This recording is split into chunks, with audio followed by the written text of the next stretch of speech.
Well, good day! So, for today, I'm going to talk about the first cartoon appearances of 3 major X-Men characters, and they would be Wolverine, Storm, and Juggernaut!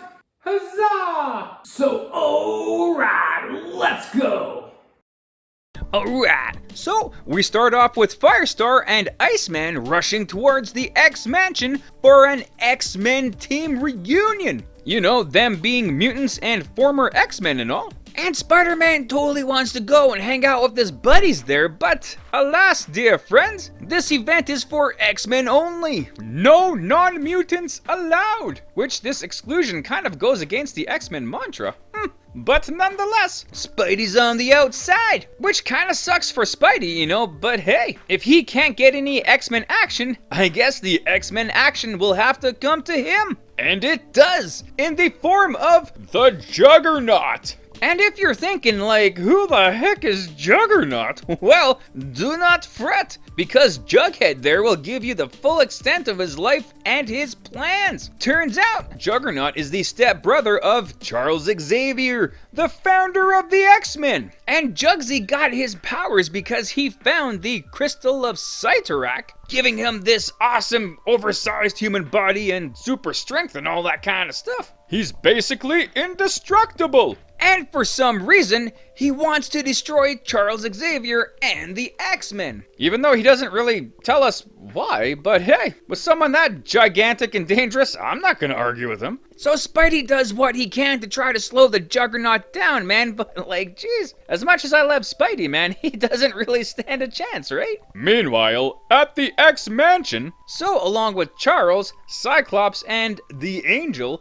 we are introduced to 2 new X-Men recruits. That would be Storm, the Weather Goddess, and the Australian Wolverine? Crikey, mate! What's the Australian equivalent of a Wolverine? Is that like the Wombat or the Tasmanian Devil or something? Doesn't sound as cool, so yeah, I guess let's just run with Wolverine. Yeah! So Firestar is pretty cool and all, and Storm wants to learn more about her. And so, dear friends, we shall tiptoe through the time tulips for some fancy flashbacks. So, we meet up with a young Firestar, aka Angelica Jones, who was constantly bullied by this little bee of a girl named Bonnie. Because turns out Angelica's poor and Bonnie is a rich, spoiled brat. But Firestar's single dad does the best impersonation of Uncle Ben he can do while still being alive, and basically tells Angelica, with great goodness intentions comes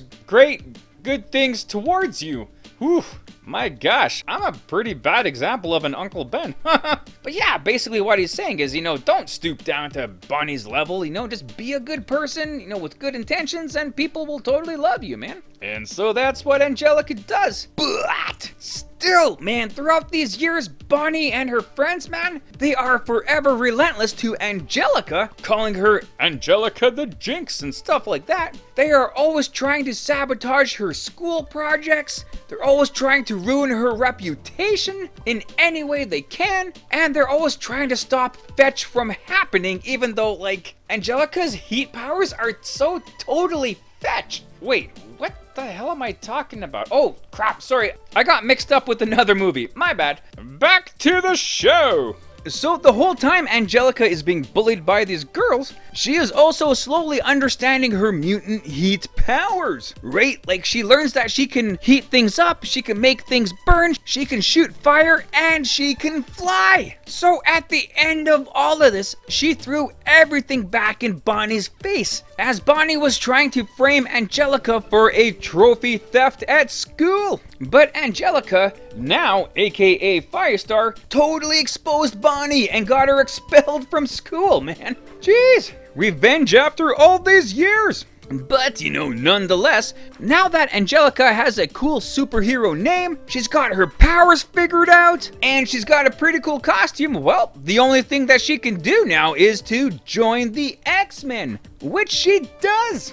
But enough of this time travel talking. There is trouble afoot at the X-Mansion. Juggernaut has now reached the mansion and is looking for a fight, and which a giant battle ensues. So after Juggernaut tosses everybody around like a ragdoll, the team tries to do all they can do to remove Juggernaut's helmet because, as Charles says, that's the source of his power, even though it's absolutely not.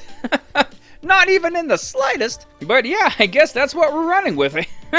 Nonetheless, the X-Men are losing, and even Wolverine is pretty much effectively useless in this episode, which is kind of depressing to see, man. Like, he even gets his claws stuck in a brick wall. Like, come on, man, the dude's better than that. But as Professor X is about to die at Juggernaut's giant hands, Spider-Man swoops in to save him, and not only that, but he saves the day by removing Juggernaut's helmet. This allows Professor X to use his mind powers to put the Juggernaut to sleep. And hooray, the day is saved! So without even knowing where Juggernaut is or, what happened to him, or if he's still sleeping on the front lawn of the mansion, we don't really know, man. Either way, the X-Men and Spider-Man and his amazing friends celebrate a job well done. And yeah, but with that is the end of this fantastic tale. Yeah, so right on, hey, all in all, not too bad of an episode. And the whole theme of the episode was bullying, and why bullies are jerks and no one likes them. So it totally sucks for Angelica to be bullied by the same person for basically her whole school life. But like her dad said, just chin up, be a good person, and you'll win in the end, which she did. The negative impact on bullying was even shown with Angelica's bullies' friends when they kind of started to see no point in bullying Angelica, because what the hell, she's a kind of a grown person, she's pretty cool. But Bonnie would hear none of it. So at the end, Bonnie's whole ego is what destroyed her completely. Similar thing with Juggernaut. Even though it doesn't really go into detail in this episode, if you've read the comics, you know that Juggernaut is the bully of Charles Xavier. His real name being Cain Marco, and when he was younger, Cain's father adopted Charles Xavier. And this father treated Charles like his own kid, and treated his own kid, Cain, like absolute garbage, totally bullied him, just horrible, right? So when Cain got the powers of Juggernaut, he took his revenge on Charles, like a big giant bully. But at the end of the day, for both Charles and Angelica, they were good people, surrounded by a lot of good friends, and that goodness won everything for them. So a pretty decent chunk of the story was about Juggernaut being a jerk too, right? And with the other two characters that were introduced, like Wolverine and Storm, we didn't really see them a whole lot in this episode. They made Wolverine look like a total chump, Getting tossed around, getting thrown into a wall, he really did nothing in this. And as for him being Australian, the only reason I found why he is Australian in this cartoon series is because of Crocodile Dundee. That movie was pretty popular at the time, and Mick Dundee is a rough and tumble kind of a bloke, and Wolverine is a rough and tumble kind of a bloke, so, he might as well be Australian. Really weak answer, but that's the only answer that actually exists. Storm, on the other hand, was actually pretty badass in this episode. She really showcased the full might of her lightning power. And storm powers other than a torrential downpour or something. So a pretty awesome story, a pretty awesome tale of don't be a bully because in the end, you will lose. But other than that, let's take a quick looky-loo behind the scenes and learn what we can find out about Wolverine, Storm, and Juggernaut. So yeah, let's go to these new characters. Starting with one of my all-time favorites, Wolverine. So, Wolverine made his first full comic issue debut in The Incredible Hulk number 181 in 1974. Even though he made a cameo appearance in the previous issue, I guess cameo appearances technically don't count. And at this point, not much was really known about this Canadian superhero agent other than he helps protect Canada. We much later learned that he is originally from Cold Lake, Alberta, which actually is not too far from my hometown, so I guess by proximity, I'm feeling a little Wolverine-y. That didn't come out right. And no, he's not from Australia. I doubt there's even a place in Australia called Cold Lake. It's so hot down there, it's probably called Lukewarm Lake or something. So when writer John Byrne was starting to flesh out this character, he decided to model him after a character in a classic hockey movie. The movie in question would be the greatest hockey movie of all time, Slapshot.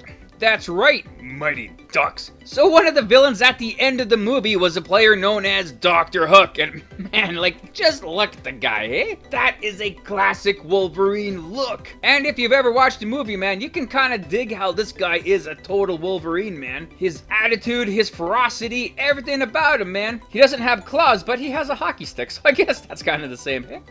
We don't see Wolverine again until Giant Size X-Men #1 in 1975, and that issue is actually the first appearance of Storm. And just like our featured episode, this issue is also the first time when Wolverine and Storm are first recruited into the X-Men. So Storm, aka Orono Monroe, is of Royal Kenyan descent and comes from a long line of African witch priestesses. And with her weather controlling powers, she was worshipped as a goddess by the people in Africa when she lived there. But originally she was born in Harlem, New York, USA, and she later moved to Cairo, Egypt, where unfortunately during an attack her parents were killed and she was trapped under a bunch of rubble, where she became very claustrophobic, a phobia which still plagues her to this day. She is such an awesome character that she eventually became the leader of the X-Men, and for a short time she was married to King T'Challa, aka the Black Panther. And now we get to the villain, Juggernaut.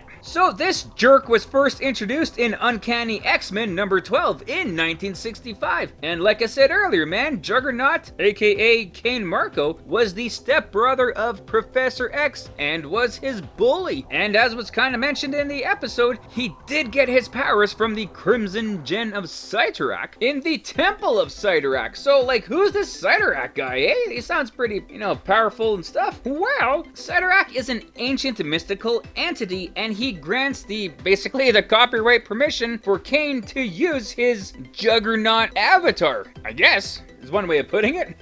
And so yes, it's this Crimson Gem that gives Kane his powers, not his helmet like Professor X said in this episode, but his helmet does block against mental attacks, which is kind of like Magneto's helmet. And so Juggernaut's first comic appearance ends in the same way as his first cartoon appearance. His helmet gets ripped off and Professor X puts him to sleep. So for the story of this cartoon episode, there are some similarities between the comic books and, well, I guess, yeah, the episode. Kind of like I said, the ending of X-Men #13 is the same as the ending of this episode. The whole point of Juggernaut crashing into the X-Mansion to get to Charles, that's all kind of the same. And if we dabble in some Spider-Man comic books, specifically Amazing Spider-Man #229 and 230 from 1982, we see Spider-Man struggling to stop the Juggernaut. It's not really the same story from that comic to the cartoon, but when Spider-Man is battling against Juggernaut in downtown New York, there are some battles which are exactly the same, right? Like flinging an I-beam at him, getting crushed underneath the rubble, after he destroys a building, stuff like that. So still kind of an original episode, but they still, as they always do, take some bits and pieces from the comics and slap it together to make it even more interesting. So yeah, but yeah, that's pretty much the basics of these characters, especially at this point, of their introductions, in the early 80s, so there's a whole lot more to learn about them, which I'm sure we'll learn later on. But yeah, other than that, man, with this, that, those, and the other things, I guess, that is that. Also, if you guys are interested, I created my own superhero show and I have the first episode out already. The Adventures of the Density. So if you guys would like to check it out, I'll have a link above here and a link at the end of the video for you to peruse there. Yeah, right on, and there you go. So thanks for watching the video. I hope you liked it as much as I did making it. Also, feel free to check out the source material that I featured in this video. And if you want to leave a comment on anything you may have liked or things I might have missed in this, feel free to do so. Or anything else, just to say hi. That's cool too. And other than that, have a great day. Thanks.